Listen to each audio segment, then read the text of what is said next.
بسم اللہ الرحمن الرحیم۔ شروع اللہ کا نام لے کر جو بڑا مہربان نہایت رحم والا ہے۔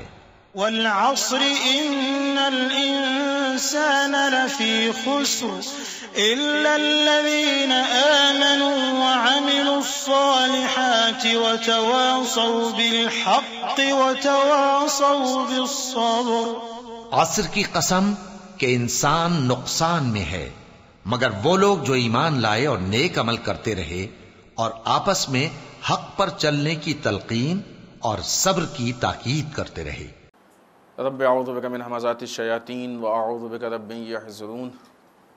بسم اللہ الرحمن الرحیم۔ الحمدللہ وسلام علی عبادہ الذین اصطفیٰ ولعنۃ الدائمۃ الباقیۃ علی اعدائہم اجمعین من الآن الی قیام یوم الدین۔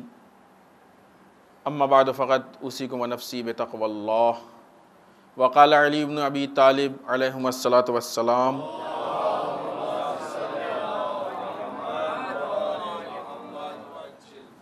والعدل منها على 4 شعب على غائس الفہم وغور العلم وزہرۃ الحکم ورساخۃ الحلم۔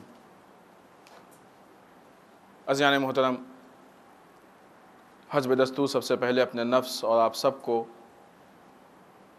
تقوی پروردگار کی طرف دعوت دیتے ہوئے، جیسا کہ اس سے پہلے بھی ہم نے آپ کی خدمت میں کئی بار یاد دہانی کرائی ہے کہ وہ ایام کی جو تقوی کے مخصوص ایام ہیں وہ نزدیک ہیں، اور آج ہم اس منزل پہ ہیں کہ یہ کہہ سکتے ہیں کہ اب وہ ایام شروع ہو گئے انشاءاللہ۔ بامید قوی کہ اگر آج چاند ہوتا ہے تو کل پہلی ماہ مبارک رمضان ہے۔ ماہ مبارک رمضان سے متعلق سرور کائنات احمد مجتبیٰ محمد مصطفیٰ صلی اللہ علیہ وآلہ وسلم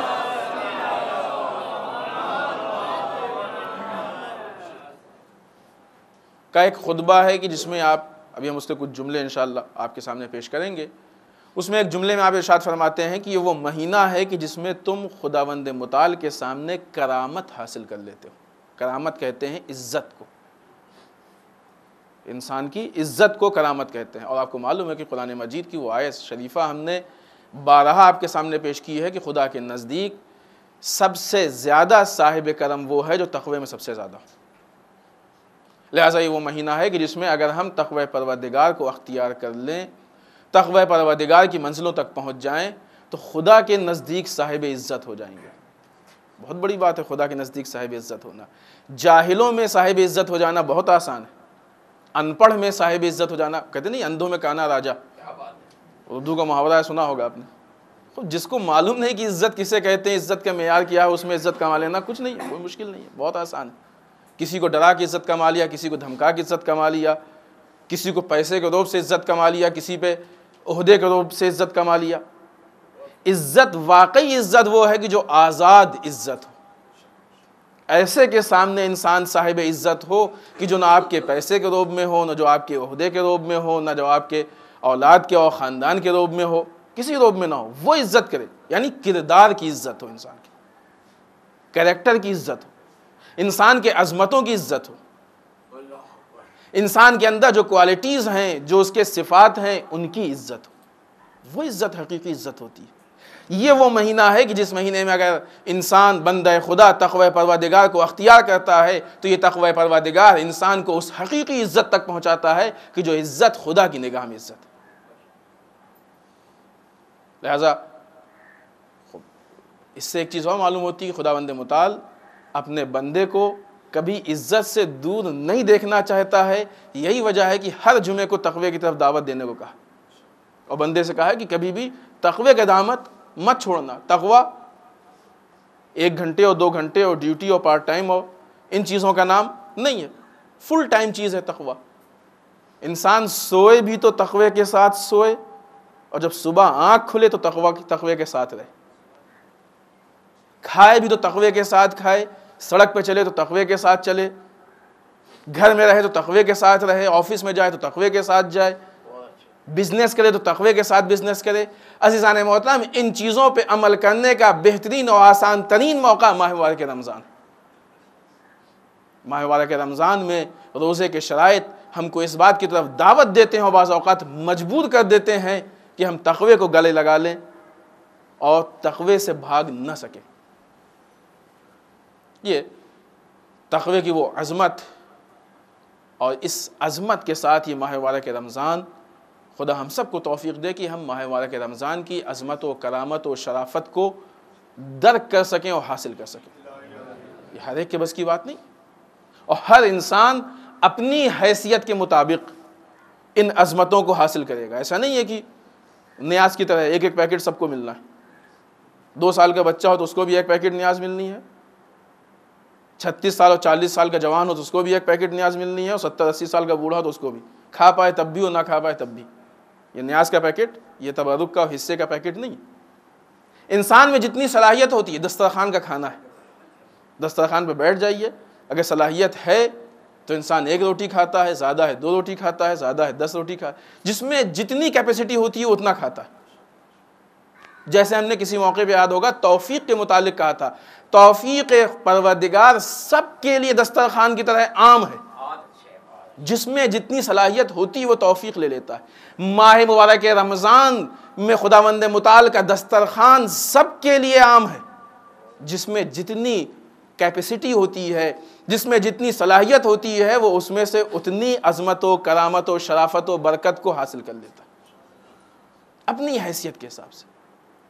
اور یہ ساری چیزیں انسان کو اس مقصد تک پہنچاتی ہیں جس کا نام تقوی پروردگار ہے۔ قرآن مجید کی آیت شریفہ ماہ مبارک رمضان سے متعلق یقیناً آپ سب کو یاد ہوگی۔ بسم اللہ الرحمن الرحیم، کتب علیکم الصیام کما کتب علی الذین من قبلکم لعلکم تتقون۔ تم پہ روزہ ویسے ہی واجب کیا گیا ہے جیسے تم سے پہلے کی قوموں پہ واجب کیا گیا تھا۔ کیوں؟ تاکہ شاید تم متقی ہو جاؤ۔ شاید اسی لیے ہے کہ جتنی ہم میں صلاحیت ہوگی ہم اتنا ہی تقوی پروردگار کو حاصل کریں گے، اختیار کریں گے، اور اتنی ہی پھر کرامت ہم میں آئے گی، اتنی ہی خدا کے نزدیک ہم میں عزت بڑھے گی۔ یہ انسان کا کمال ہے، اور یہی کمال ہے کہ جو انسان کو اشرف المخلوقات بناتا ہے، یہی کمال ہے جو انسان کو معراج بخشتا ہے، یہی کمال ہے جو انسان کو بلندیوں پہ لے کے جاتا ہے، اور کوئی کمال نہیں۔ انسان کھانے سے بڑا نہیں ہو جاتا ہے، کھانا تو جانور بھی اپنی مرضی سے اچھا کھاتا ہے۔ انسان اچھے کپڑوں سے بڑا نہیں ہوتا ہے، زیادہ مال و دولت و ثروت و وسائل زندگی سے بڑا نہیں ہوتا ہے۔ انسان بڑے کردار سے بڑا ہوتا ہے، انسان بہترین تقوی سے بڑا ہوتا ہے۔ ماہ مبارک رمضان میں انسان تقوی کے اس خزانے سے کہ جس کا منہ ماہ مبارک رمضان میں کھلا ہوا ہے، جتنا لے سکتا ہے لے لے۔ اس کی مثال ایسے ہی ہے کہ اگر آپ سے کہہ دیا جائے کہ آج رات میں ایک خزانے کا منہ کھول دیا جائے گا اور یہ منہ 1 ہفتے 1 مہینے تک کھلا رہے گا، آپ جتنا اس میں سے نکال سکتے ہو نکال لیں، ختم ہونے والا نہیں ہے، جس کا دل چاہے لے لیں۔ سوچئے کیا حال ہوگا۔ انسان ٹرک اور ٹریلر اور جو بھی ہو سکے، بس چلے تو پوری مال گاڑی لے کے کھڑی کر دے گا وہاں پہ، جتنا ہو سکے بھر کے لیا ہے۔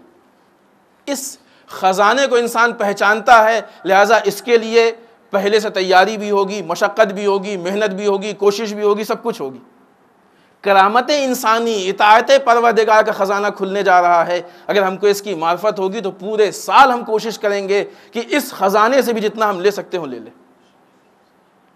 تاکہ اس تقوی کی آخری منزل تک ہم پہنچ سکیں، اس کو ٹارگٹ کریں۔ آئیے حسب دستور مولا متقیان حضرت علی ابن ابی طالب علیہ الصلاۃ والسلام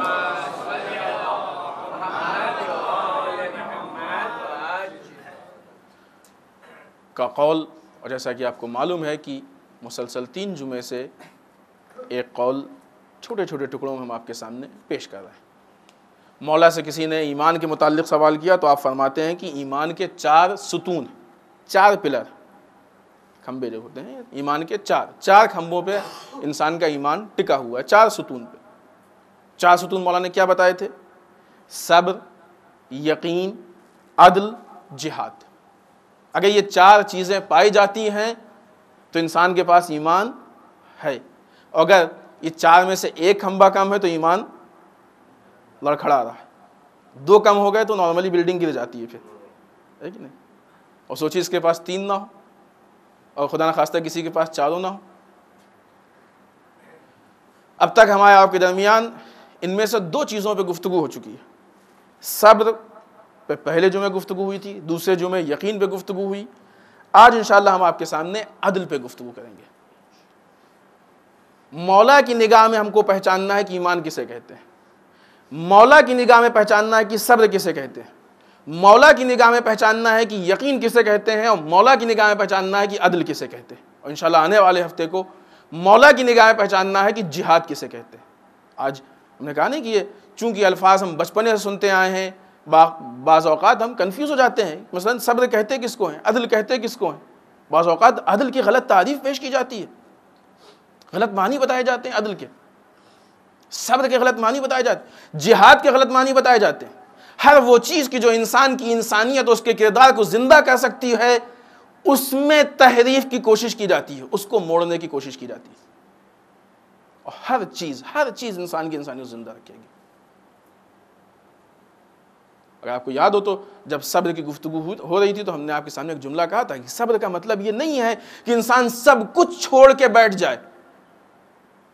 غلط ہے ایک دم. اپنے مشکلات پہ, اپنے مصائب و آلام پہ انسان صبر کرے, اس کو صبر کہتے ہیں. دین کے مسائل پہ صبر نہیں ہوتا. امام حسین علیہ السلام اسی موقع پہ کہ جبکہ صابر تھے اسی وقت مجاہد بھی تھے. بیک وقت امام حسین مجاہد بھی ہیں, صابر بھی ہیں.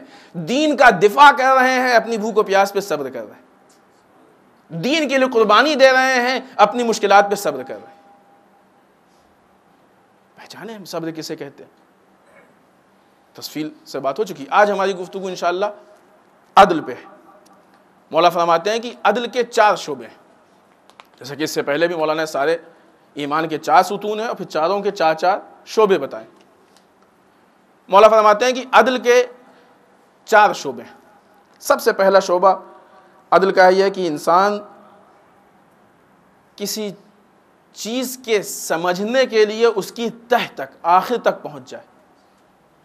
عدل کا پہلا شعبہ یہ.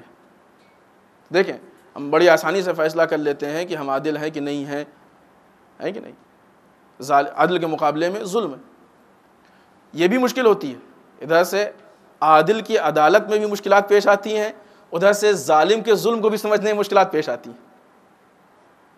جب شک کرنے پہ آتے ہیں تو عالم دین کی عدالت میں شک ہو جاتا ہے, اور جب ظلم کا انکار کرتے ہیں تو امریکہ اور اسرائیل کے ظلم کا بھی انکار کر بیٹھتے ہیں. فرق دیکھیں آپ, عدل کے مقابلے میں ظلم ہوتا ہے.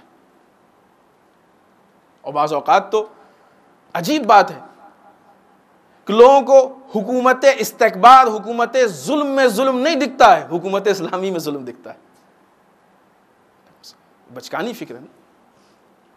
مولا فرماتے ہیں کہ سب سے پہلے ظلم کا پہلا شعبہ یہ ہے کہ انسان کے اندر کسی چیز کے تہ تک پہنچ جانے کی سمجھ ہو, اتنی عقل ہو کہ کسی چیز کے تہ تک پہنچ سکتا, تب وہ اس کے متعلق عدل کرے گا, انصاف کرے گا, تب وہ اس کے متعلق فیصلہ کرے. ہم نے آپ سے بتایا تھا نا, اگر کسی چیز کا کوئی مستحق نہیں ہے یا اس کے لائق نہیں تو اس پہ نہیں جانا چاہیے. ہم کہتے ہیں کہ نہیں کہتے ہیں کہ جن لوگوں نے مولا کا حق غصب کیا وہ ظالم تھے, غاصب تھے. کیوں؟ اس لیے کہ اس پہ بیٹھنے کے لائق نہیں تھے. جناب بولول والا واقعہ آپ نے سنا ہوگا. جناب بولول گئے اور حاکم کا تخت خالی جا کے بیٹھ گئے اور درباریوں نے مارا بولول.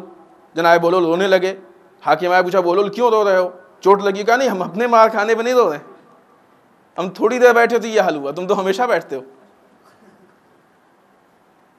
ظلم ہے یہ, تمہاری جگہ نہیں ہے یہاں پہ بیٹھنا, تمہارے لیے ظلم ہے. تم اس منصب کے لائق نہیں ہو, اس کا نام ظلم. جس چیز کی تہ تک نہیں پہنچ سکتے ہو اس چیز کو ہاتھ نہ لگاؤ, نہیں تو ظلم کرو گے. عدل یہ ہے کہ اسی چیز کو ہاتھ لگاؤ جس کے تہ تک پہنچ سکتے ہو. تہ تک پہنچنے کی سمجھ ہونی چاہیے, یہ عدل کا پہلا شعبہ ہے, پہلی برانچ. مولا کائنات نے حکومت کو لیا ہی اسی لیے کہ مولا کائنات حکومت کی تہ تک پہنچ سکتے تھے, اور اپنے چاہنے والوں کو وہ فارمولے عطا کیے کہ لو ان فارمولوں کے ذریعے سے تم حکومت کی تہ تک پہنچ جاؤ گے. لہذا اب اگر آج کوئی انسان کسی ایسے عہدے اور منصب پہ ہاتھ لگاتا ہے کہ جس کی تہ تک نہیں پہنچ سکتا ہے تو وہ ظالم ہے، خدمت دین نہیں کر رہا ہے، دین پہ ظلم کر رہا ہے، مسلمانوں پہ ظلم کر رہا ہے۔ ظالم کسی کو 2 تماچے مار دینے کا نام نہیں ہے، ظالم کسی کی گردن کاٹ لینے کا نام نہیں ہے، تیر و تلوار چلانے کا نام ظالم نہیں ہے۔ ظلم اسی کو نہیں کہتے ہیں۔ انسان عہدے کے خلاف اگر بیٹھ جائے اس کو ظلم کہے۔ چپراسی اگر مینیجر کی کرسی بیٹھ جائے تو یہ ظلم ہے، یہ ظلم ہے۔ کیوں؟ اس لیے کہ وہ مینیج نہیں کر سکتا، اس چیز کو ڈیل نہیں کر سکتا۔ بینکوں میں جاتے ہیں نا آپ، گیٹ پہ ایک گارڈ کھڑا ہوتا ہے، آپ کو مینیجر سے کام تھا، وہ مینیجر نہیں تھا، کرسی خالی تھی، کیا کریں، کرسی خالی کچھ تو ہونا۔ آپ گئے کہ سب سے فالتو ہم کو یہی دکھ رہا ہے، باقی سب کام میں لگے ہیں، یہ خالی کھڑا، اس کا ہاتھ پکڑا اور لے گیا کرسی بٹھا دیا، ہو تو ہمارا کام کرو، کرے گا کام؟ جو سمجھ پائے گا وہ کرے گا، لیکن ہو سکتا ہے کہ وہ یا بینک کے نقصان میں ہوگا یا آپ کے نقصان میں ہوگا، کسی نہ کسی کے نقصان میں تو ہوگا وہ۔ کیوں؟ اس لیے کہ اس کے اندر وہ صلاحیت نہیں ہے۔ جس انسان کے اندر جس چیز کی صلاحیت نہیں ہے اس میں ہاتھ لگانا یہ ظلم ہے، یہ کرنے والا ظالم ہے۔ یہ مت سوچئے کہ اس بیچارے کو ترس آ گیا، کیا ان کا تو کام رہ جائے گا، کب تک کھڑے رہیں گے، مینیجر نہیں ہے، لاؤ ان کی ہم ہیلپ کر دیں۔ نہیں، یہ ترس نہیں ہے، یہ ظلم ہے آپ پہ۔ سمجھنے کی کوشش کرے انسان، جس چیز کی جس کے اندر صلاحیت نہیں ہے اس کو، اب یہاں پہ اور مشکل ہوتی ہے۔ ہم تو سمجھتے ہیں کہ صلاحیت، خوب ہم کون ہوتے ہیں؟ آپ کسی اسٹوڈنٹ سے پوچھئے کہ تمہارے اندر کتنے % کی صلاحیت ہے، تو ہر آدمی 100% ہی کہے گا، 99 پہ جلدی سے کوئی نہیں آئے گا۔ وہ تو جب ایک انسان اس کی آنسر شیٹ آتی ہے اور اس کا جوابات دیتا ہے، وہ تو معلوم ہوتا ہے کہ اس کے اندر کتنی صلاحیت ہے۔ کوئی تو معیار ہو جو یہ بتائے کہ اس کے اندر کتنی صلاحیت ہے۔ اب بات میں بات، یہ معیار بھی ہمارے یہاں الٹا ہو گیا۔ ہمارے یہاں عجیب بات ہے، فرسٹ اسٹینڈرڈ والا گریجویشن کو سرٹیفکیٹ دیتا ہے کہ یہ گریجویٹ ہے کہ نہیں۔ سارے معیار جب الٹے ہوں گے تو پھر دین کھلواڑ بن جائے گا۔ یہ سب خلاف عدل ہے، خلاف انصاف ہے۔ آئیے بات کو تیزی سے بڑھائیں۔ دوسرا شعبہ، دوسری برانچ، علم کی گہرائی۔ علم حاصل کر لینا نسبتاً آسان ہے، لیکن اس کی گہرائی تک جانا یہ انسان کی اصل ڈیوٹی ہے۔ عدل کی دوسری برانچ، انسان علم کی گہرائی تک پہنچے، علم کی تہ تک پہنچے۔ سمندر سے لال و گوہر تب ملتے ہیں جب انسان سمندر کی گہرائی میں جاتا ہے، اوپر نہیں تیرتے ہوئے ملتے۔ اوپر ہو سکتا ہے کوڑا ہی ملے، پولیتھین، لکڑی، یہ سب ملے۔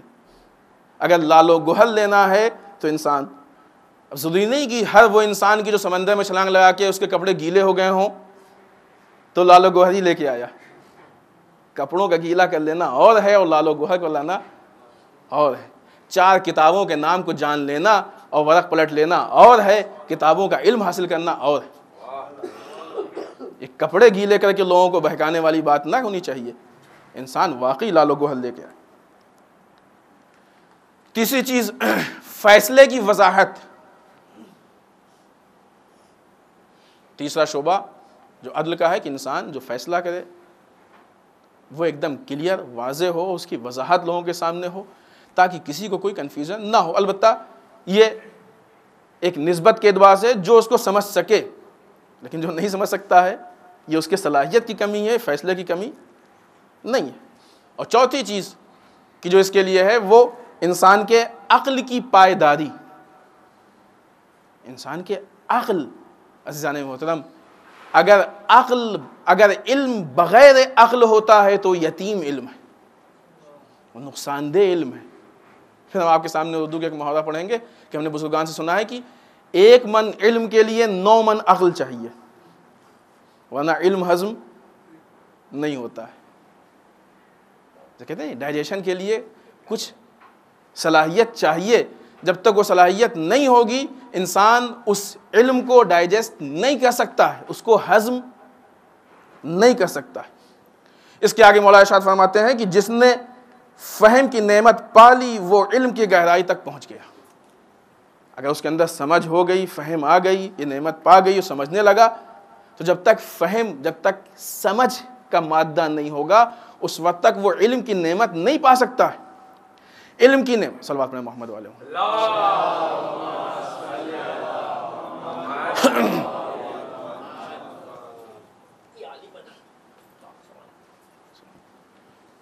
تشریف لائیں قبلہ.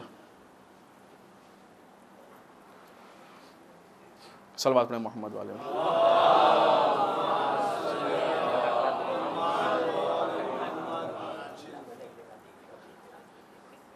جس نے فہم کی نعمت پالی وہ علم کی گہرائی تک پہنچ گیا. یعنی علم کی گہرائی تک پہنچنے کے لیے انسان کے پاس عقل چاہیے. یہ مولا کے جملے ہیں, اس میں کوئی ادھر ادھر سے وہ نہیں. انسان علم کی گہرائی تک اگر پہنچنا ہے اگر اس کو, تو اس کے پاس سمجھ ہونی چاہیے, اتنی فہم ہونی چاہیے. معلوم یہ ہوا کہ آج اگر ہم 4 حدیثوں کو پڑھ کے یہ سمجھتے ہیں کہ ہمارے پاس علم آ گیا, ان حدیثوں کو سمجھنے کی صلاحیت بھی تو چاہیے. یہ تب طے ہوگا جب یہ طے ہو کہ یہ واقعی حدیث ہے. پہلے یہ طے کریں کہ حدیث ہے, اور جب حدیث ہے سمجھ میں آ گیا تو خود حدیث کو سمجھنے کی صلاحیت. اسی لیے ہم کہتے ہیں بارہا کہ حدیث ہر بچے کے ہاتھ کا کھلونا نہیں ہے کہ جب جس کا دل چاہا کھیل لیا. ایک مقدس چیز ہے, مقدس چیپٹر ہے. جس کو رائٹ ہے سے وہی ٹچ کرے اس کو, ہر آدمی ٹچ نہ کرے, ہے کہ نہیں. لہذا جس نے فہم کی نعمت پالی وہ علم کی گہرائی تک پہنچ گیا, اور جس نے علم کی گہرائی کو پا لیا وہ فیصلے کے گھاٹ سے سیراب ہو گیا. پہلے سمجھ کی گہرائی, پھر اس کے بعد علم کی گہرائی, اور جس نے عقل استعمال کر لی اس نے اپنے امر میں کوئی کوتاہی نہیں کی. بعض اوقات ہوتا ہے نا, ہم سامنے کی چیزیں سنتے ہیں, دیکھتے ہیں, اور اس کے بعد اسی کے متعلق ہم فیصلے کر لیتے ہیں. نہیں, عقل استعمال کریں. قرآن مجید نے بارہا ہم کو تعقلون تتفکرون اس طریقے سے بارہا ہم کو سوچنے سمجھنے اور عقل کو استعمال کرنے کی دعوت دی. یہ ہماری ذمہ داریوں میں سے. پھر مولا فرماتے ہیں کہ ایسا شخص یہ لوگوں کے درمیان قابل تعریف ہے. مولا نے گارنٹی نہیں کہ لوگ اس کی تعریف کریں گے, وہ ضروری نہیں کہ لوگ تعریف کریں کہ نہ کریں, کیونکہ جس کے اندر اتنی سمجھ ہوگی, جو ان کوالٹیز کو سمجھتا ہوگا, جو پہچانتا ہوگا, وہ تعریف کرے گا. جو صلاحیتوں کو سمجھتے نہیں وہ تعریف کیا کرے گا. مولا کہتے ہیں یہ قابل تعریف ہے, یعنی اس کی تعریف ہونی چاہیے, اس کی تعریف ہو سکتی ہے. نہ کرے یہ نہ کرنے والے کی کوتاہی ہے, لیکن قابل تعریف. تو اب جو انسان مولا کی نگاہ میں ایمان کے اس تیسرے ستون اور عقل کے ان 4 شعبوں پہ مکمل اترا, تو اس کو مولا کہتے ہیں کہ قابل تعریف. عزیزان محترم, جہاں ماہ مبارک رمضان کی برکتوں میں ساری برکتیں شامل ہیں, ان میں سے ایک اہم برکت یہ بھی ہے کہ ہم اس مہینے میں اپنے آپ کو عدل سے نزدیک کر سکتے ہیں, ایمان سے نزدیک کر سکتے ہیں. ہم کوشش کریں کہ اس عظیم خزانے سے جتنا زیادہ سے زیادہ ہو سکے ہم فائدہ اٹھائیں. بسم اللہ الرحمن الرحیم. انا اعطیناک الکوثر فصل لربک وانحر انا شانئک هو الابتر.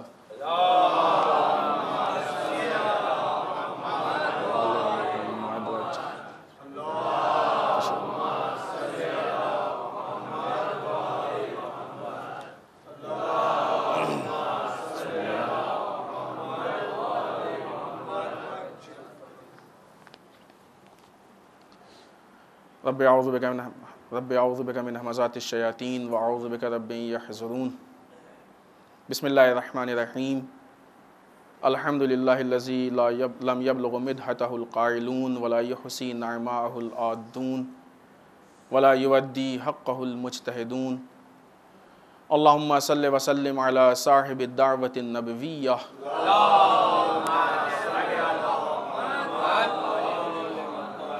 والصولة الحیدریہ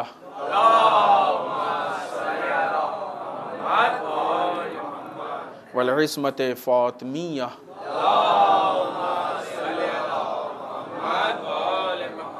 والحلم الحسنیہ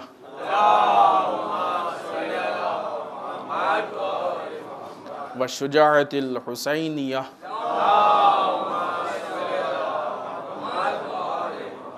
والعبادة السجادیہ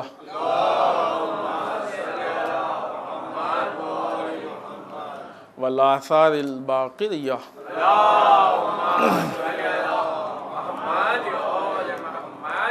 والمعصر الجعفریہ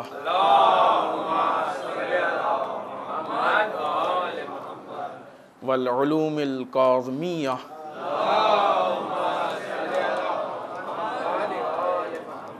والرضاء الرضویہ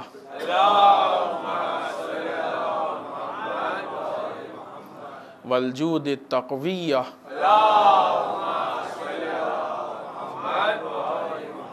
والنقاوة النقویہ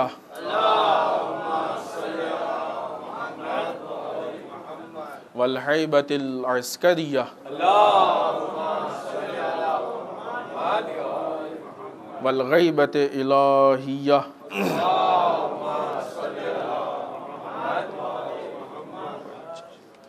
ولعنة الدائمة الباقیة على اعدائهم اجمعین من الآن الى قیام یوم الدین. اما بعد، اس دوسرے خطبے میں ایک بار پھر تقوی پروردگار کی طرف تاکید کرتے ہوئے اس ہفتے اور بلکہ پورے مہینے کی اہم ترین مناسبت ماہ مبارک رمضان.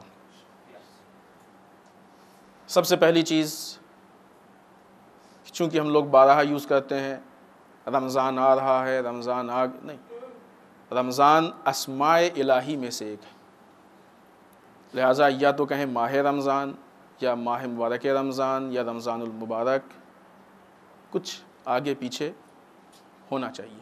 اس طریقے سے ڈائریکٹ ماہ رمضان کا نام یہ مناسب نہیں، یہ ایک طرح کی توہین ہے. دوسری چیز کہ اس سے پہلے ہم نے آپ کے سامنے پچھلے سال ماہ مبارک رمضان سے پہلے اور ماہ رمضان میں پہلے جمعے میں امام سجاد علیہ السلام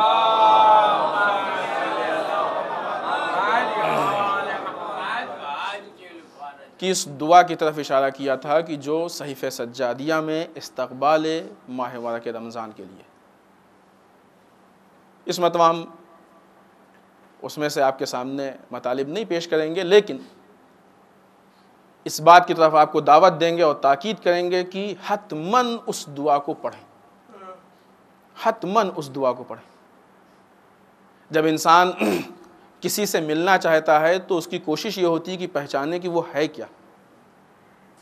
جب کہیں سے فائدہ اٹھانا ہوتا ہے تو یہ کوشش کرتا ہے کہ یہ جانے کہ اس سے فائدہ اٹھانے کا طریقہ کیا ہے، کیسے فائدہ اٹھائے. مثلا آپ کوئی ایک مشین، کوئی بھی چیز ہے الیکٹرانک پارٹس میں سے کچھ بھی لے کے آئے اور آپ کو نہیں معلوم، نیا تھا، نہیں معلوم کہ اس کو یوز کیسے کریں گے، تو انسان ان گائیڈز کو دیکھتا ہے کہ جس میں اس کا طریقہ استعمال لکھا ہوتا ہے، کیسے استعمال کریں. ماہ مبارک رمضان ایک تو اس کا طریقہ جو بچپنے سے ہم دیکھتے آئے کہ جو عام دنوں میں ہمارے کھانے کی سپیڈ ہوتی ہے وہ ڈبل ہو جاتی ہے، یہ ہمارے کلچر کا طریقہ ہے کہ نہیں ہوتا ہے.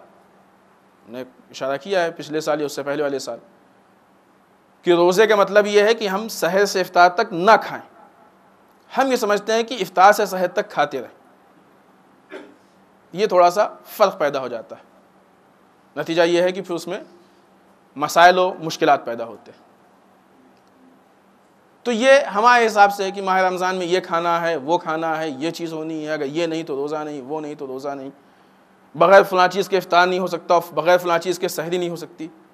یہ ہمارا کلچر ہے، دین نہیں ہے. دین و کلچر کو نہ ملائیں. یہ کلچر ہے کہ کیا کھانا ہے کیا نہیں کھانا.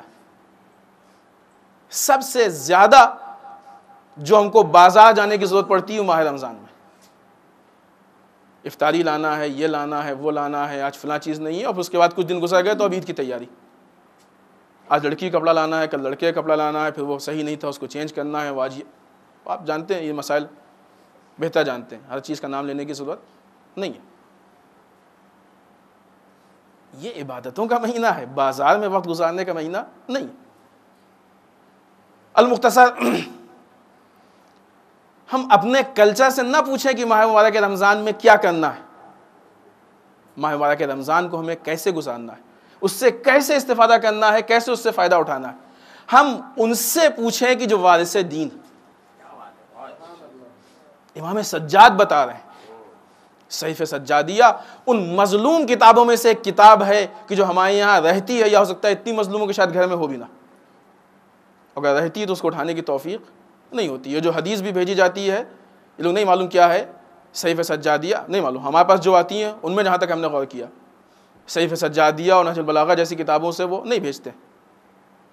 وہ ایسی کتابیں ڈھونڈ کے لاتے ہیں کہ جس کا نام بھی جو ہے تقریباً ناشنا ہو، ڈھونڈ ڈھونڈ کے. یہ خود دعوت فکر ہے کہ سوچے انسان کیوں ایسا ہے، سامنے کی چیزوں کو نظر انداز کر کے اور جا کے اتنی دور سے اور لائبریریز کو کھنگال کے کیوں لے کے آ رہے، کیا وجہ ہے؟ آئیے صحیفہ سجادیہ کو اٹھائیے، اٹھا کے دیکھیے کہ امام سجاد علیہ السلام نے استقبال ماہ مبارک رمضان کے لیے کیا کہا. آج تک کوئی مومن کسی عالم کے پاس گیا ہے یہ پوچھنے کہ قبلہ ہم کو یہ بتائیں کہ ماہ مبارک رمضان میں ہم کو کیا کرنا ہے، کیسے ہم کو عبادتوں کو حاصل کرنا ہے، عبادتوں میں راتوں کو گزارنا ہے، کیسے روزہ رکھنا ہے. دکانوں پہ ضرور گیا ہے کہ کیا لینا ہے تاکہ کھانے کے حساب کتاب سیٹ رہے.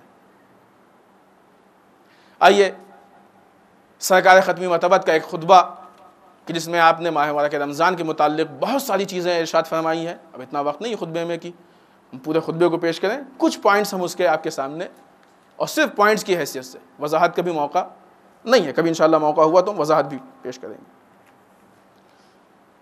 رسول ارشاد فرماتے ہیں کہ ماہ مبارک رمضان برکت، رحمت، مغفرت کا مہینہ ہے. بڑی عظیم چیزیں ہیں، ان سب کے وضاحت کی ضرورت ہے. اس میں تم کو خدا کی ضیافت کے لیے، خدا کی مہمانی کے لیے دعوت دی گئی ہے. یعنی ہم مہمان ہیں، خدا ہمارا میزبان ہے. ساری فکریں جا کے دسترخوان پہ ختم ہوتی ہیں. مومن یہ کہتا ہے کہ اگر ہم مہمان ہیں، خدا میزبان ہے، تو مثلا افطاری میں فلاں مسجد میں کھانا ہے اور سحری کہاں کھانا ہے، خدا میزبان ہے، کھانے کے حساب بڑا سیٹ ہے. نہیں عزیزان محترم، مہمان اور میزبان کے رشتے کے کچھ تقاضے ہوتے ہیں. میزبان کو مہمان کی باتوں کو فالو کرنا پڑتا ہے. آپ اپنے یہاں کس ٹائم کھاتے تھے نہیں معلوم، اب آپ جہاں گئے ہیں وہ جس ٹائم کھانا لگائے گا اس ٹائم کھانا ہوگا. آپ اپنے حساب سے کبھی بھی کھاتے ہو، خدا نے حکم دیا کہ یا سحری میں کھاؤ یا افطاری میں کھاؤ، خدا کے حساب سے کھانا. وہاں جیسے ہوتا تھا ویسے آپ کو کرنا ہوگا. یعنی اپنی زندگی کو بدل کے اس اسٹیج پہ لانا ہے کہ جہاں پہ مکمل مرضی پروردگار حاصل ہو جائے، تب یہ انسان واقعی مہمان بنے گا اور اس کا خدا میزبان بنے گا. ورنہ یہ مہمانی اور میزبانی کا رشتہ مکمل کیا وہ قائم بھی ہونا مشکل ہو جائے گا اگر ہم اپنے حساب سے زندگی گزارنا چاہیں تو. رسول اللہ فرماتے ہیں کہ اس مہینے میں اپنی بھوک و پیاس کو برداشت کرتے ہوئے قیامت کی بھوک و پیاس کو یاد کرو. اگر انسان اپنی بھوک و پیاس کو برداشت کرے گا تو اس کو احساس ہوگا کہ روز محشر یہ دن تو بہت چھوٹا سا دن ہے. روز محشر کا دن اتنا طولانی دن، اس میں انسان کیسے بھوکا و پیاسا رہے گا. لہٰذا اگر اعمال و حساب و کتاب اس کا کلیئر رہے تو وہ روز محشر کے دن میں بہت جلد اپنے حساب و کتاب کو ختم کر کے اپنی منزل کی طرف آگے بڑھ جائے گا. آگے آپ ارشاد فرماتے ہیں کہ اس مہینے میں غریب، مسکین، ان جیسے لوگوں کی مدد کرو اور صدقہ دو. وہ لوگ کی جو واقعی ضرورت مند ہیں. کس کو ضرورت کس حد تک ہے، کیسی ہے، کیا ہے، آپ دیکھیے تو یہ وہ عظیم مہینہ ہے کہ جس میں ہر طرح کی مناسبتیں سمٹی ہوئی ہیں. اور تقریباً رسول خدا صلی اللہ علیہ وآلہ وسلم نے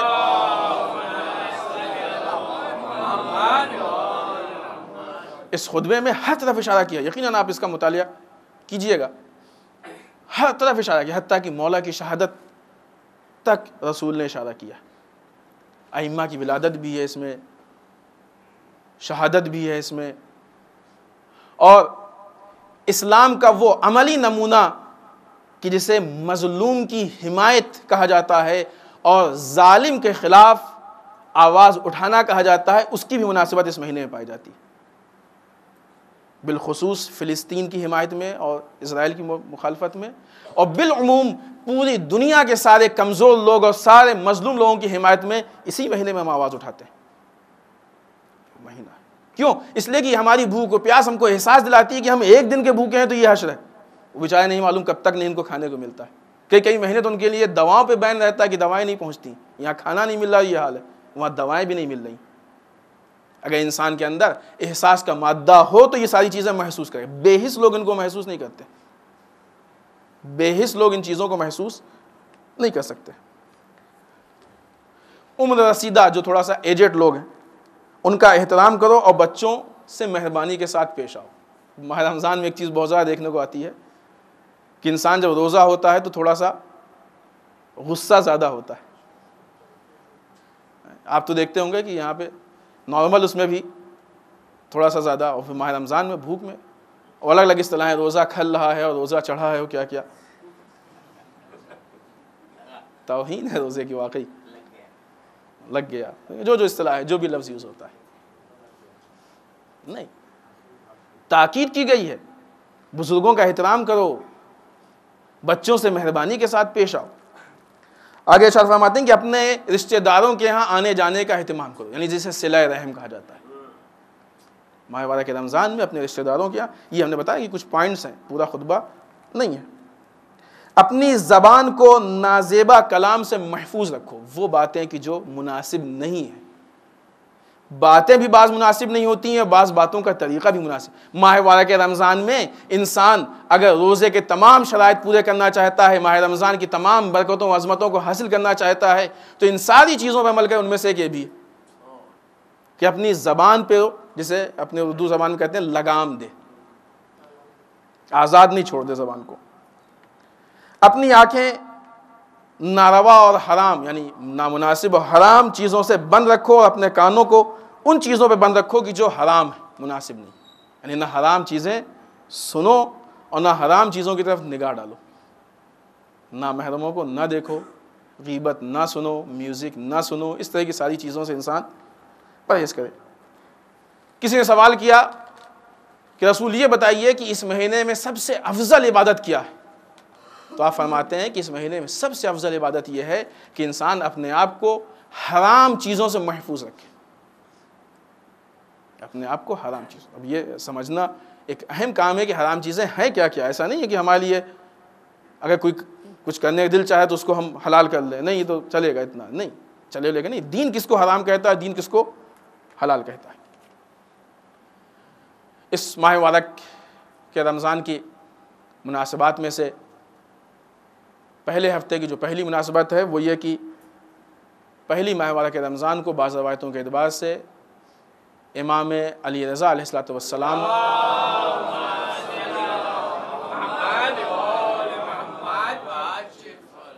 کو ولایت عہدی دی گئی۔ دوسری مناسبت ہے کہ پہلی ماہ مبارک رمضان کو مروان بن حکم واصل جہنم ہوا اور اس دنیا سے گیا۔ وقت نہیں ہے ورنہ ان ساری چیزوں پر روشنی ڈالنے کی ضرورت ہے۔ اگلی مناسبت، جیسا کہ اس سے پہلے کے ہفتے بھی ہم نے آپ کے سامنے یہ بات رکھی تھی کہ بعض لوگ ہمارے اہم ترین اور مقدس ترین واقع کربلا کے متعلق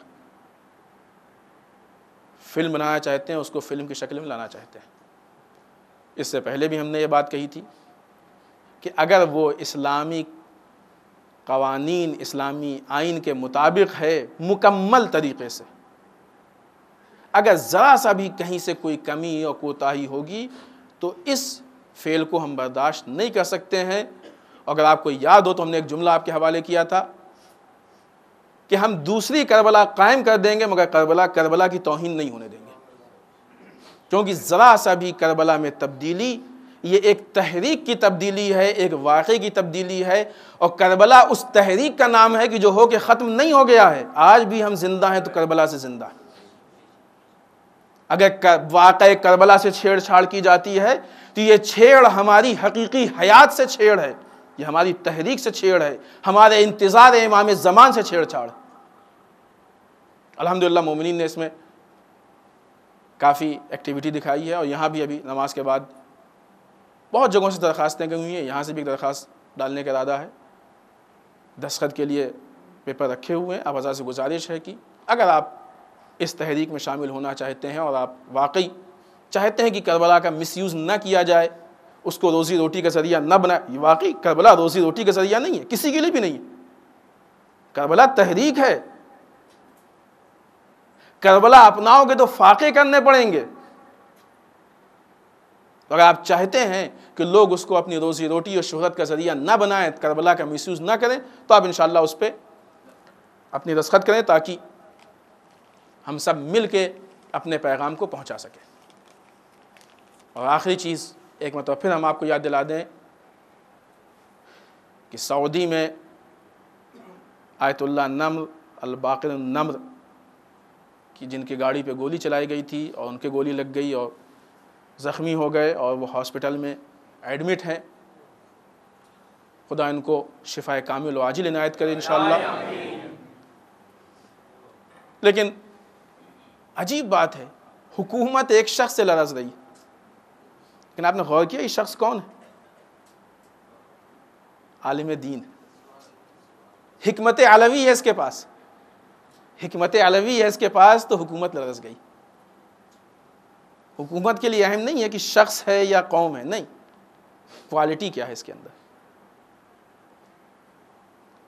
اور یہ مرد مجاہد اس بات کا باعث بنا کہ اب وہاں پہ لوگ جگہ جگہ پہ مظاہرہ کر رہے ہیں اور کافی حکومت پہ پریشر پڑ رہا ہے، جس کے نتیجے میں اتنا رویہ ڈھیلا ہوا کہ اب آیت اللہ باقر النمر کے رشتہ دار ہاسپٹل میں ان سے ملنے جا سکتے ہیں، لیکن ابھی بھی باوجود اس کے کہ ہاسپٹل میں ہے وہ اریسٹ ہے حکومت کی کسٹڈی میں. انشاءاللہ ہماری آواز وہاں تک پہنچے. اب یہ آپ جانتے ہیں کہ کس ذریعے سے پہنچے، لیکن ہماری آواز وہاں تک پہنچنی چاہیے اور ہم کو سعودی حکومت پہ یہ پریشر ڈالنا چاہیے کہ اس بے گناہ کو آزاد کرے. ہمارے ملک میں بھی ایک بے گناہ، نہیں معلوم شاید آج تاریخ تھی، ہم کو ان کے لیے بھی آواز اٹھانی ہے. اور سعودی میں کیوں؟ اس لیے کہ ہمارے لیے حکومتوں کی حدیں معنی نہیں رکھتی ہیں. دنیا میں جہاں بھی ظلم ہو، سیرت علوی کیا تھی؟ مولا کی سیرت کیا تھی؟ مولا نے دنیا میں جہاں بھی ظلم ہوا اس ظلم کے خلاف آواز اٹھائی. علی والے بھی ظلم کو برداشت نہیں کر سکتے. دنیا میں کہیں بھی ظلم ہوگا ہم ظلم کے خلاف آواز اٹھا کے اس بات کا اظہار کریں گے کہ ہم ظالمین کے ساتھ نہیں ہیں. اگر انسان ظالم کے ظلم پہ چپ رہتا ہے تو کہیں نہ کہیں سے یہ لگتا ہے کہ یہ ظالم کا حامی، لیکن اگر ظالم کے خلاف بول دیتا ہے، آج ہی ہماری عزاداری اس بات کا ثبوت ہے کہ ہم یزید کے ساتھ نہیں. ظالم کے خلاف آواز اٹھانا یہ اس بات کا ثبوت ہے کہ ہم ظالم کے ظلم میں شریک نہیں ہیں، اور ظالم کے ظلم پہ خاموش رہ جانا یہ اس بات کی دلیل ہے کہ ہم ظالم کے ظلم سے راضی ہیں. آئیے بارگاہ پروردگار میں دعا کرتے ہیں پالنے والے ہم سب کو اعمال صالحہ کی توفیق عنایت فرمائے.